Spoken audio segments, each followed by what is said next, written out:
principalmente na adolescência. A gente observa assim comportamentos que antes, né, não existiam, até realmente pelos desafios e pelo novo modelo de sociedade que nós estamos vivendo.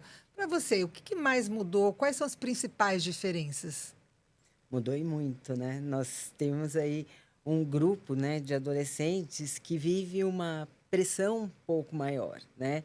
Eles têm muita informação, as informações vêm de todos os lados e 24 horas, né. Então ficam neste movimento diferenciado que nas gerações passadas você para ter informação, né, demandava uma outra um outro posicionamento, um outro lugar, e hoje com as redes sociais, com a tecnologia, eles têm tudo muito à mão, né, e ao mesmo tempo são bem cobrados por tudo isso. Uma dúvida muito presente que a gente percebe ali na escola são as angústias e as dúvidas e os questionamentos dos pais, né? Até onde eu posso dar liberdade? Até onde eu posso dar autonomia? Esse é um dilema que a gente percebe que todas as famílias acabam vivendo quando chega nessa fase.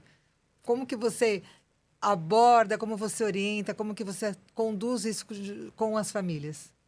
É, esse é o momento do desenvolvimento, né, da autonomia. Ele começa a sair de uma relação de independência e ir para uma relação mais autônoma, né? Não só resolver coisas, mas resolver coisas de uma forma coerente, concisa, né? Saber o que está fazendo e assumir as suas responsabilidades.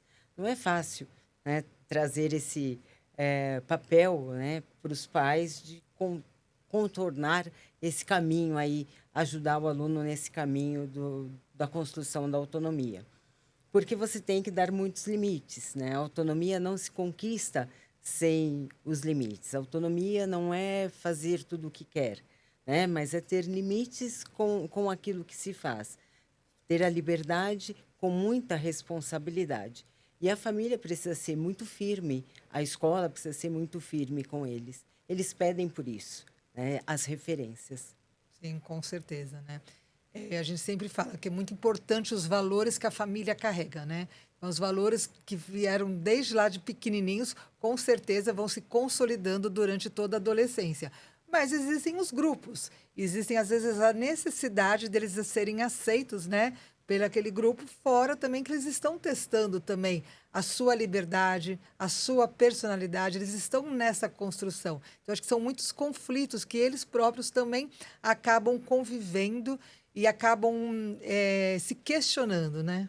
É, e o dia a dia deles é pautado, né, em conflitos, porque são muitas escolhas, muitas decisões que eles têm que tomar e são cobrados realmente por isso, o tempo todo, né, em fazer parte de um grupo e como esse grupo o acolhe, como ele se coloca na sociedade.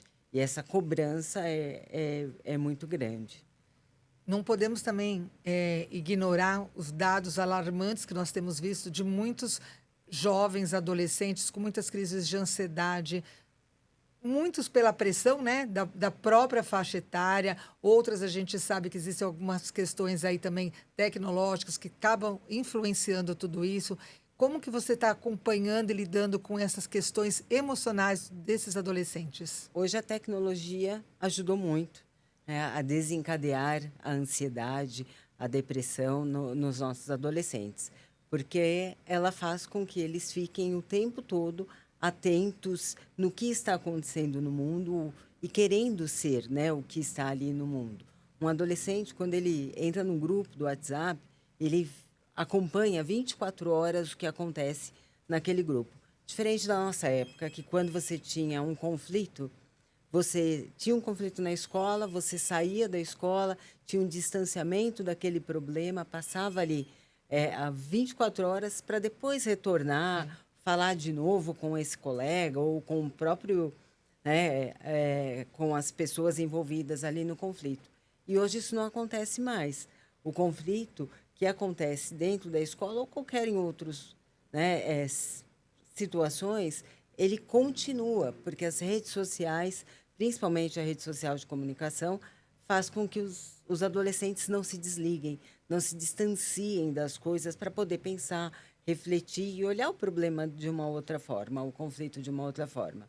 As redes sociais, a tecnologia, ajudou essa ansiedade, porque você está sempre na espera de uma resolução, na espera de um comentário que possa vir a ter, né? E essa questão do quanto eu consigo ser, né? Não só na questão da comunicação, mas o quanto eu consigo ser aquilo que eu vejo nas redes sociais. Isso também gera uma depressão. Se você olhar, né, em pesquisas, 15 minutos ali de Instagram pode levar um adolescente a uma angústia, e que depois, consequentemente, aí não tratado, acontece aí uma depressão.